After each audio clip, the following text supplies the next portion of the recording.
ఉద్యమం యొక్క తాకుదల మీలో చాలామందికి లేదు. నా బాధ అంతా అదే. సిలువ ప్రసవ వేదనలో పుడితే ఆ భక్తి, ఆ పరిచర్య వేరేగా ఉంటది. పునాది సరిగా లేకపోతే ఆ కట్టడం నిలబడదు. మన జీవితంలో భక్తి కూడా అంతే పునాది.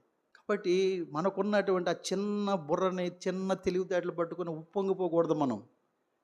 దేవా నడిపించు. నువ్వు ఎలాగ నడిపిస్తావో అలాగ నడిపించు. నీ ఆత్మ చేత నేను నడిపించబడాలి. దేవుని స్వాధీనములో ఉండే ప్రజలుగా మనం ఉండాలి. మనుషులు, సంస్థలు, సంఘాలు చేతిలో కాదు. విషయం చెప్పనా, ఎక్కువ కాలము దేవుని వెలుగులో మనం దాగలేము, నటించలేము. నీ గురించి ఎవ్వరు చెప్పవసరంలా.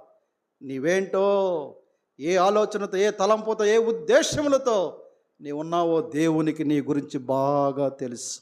ఆ గ్రహింపు మనకుంటే మనం చాలా జాగ్రత్తగా ఉంటాం.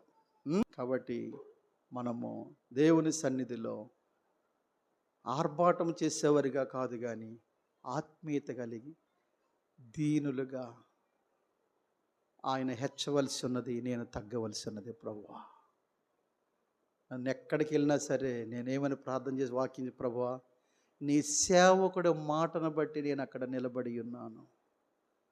నా భక్తి కాదు, నా శక్తి కాదు నాయనా, ఇది కేవలము నీ కృప.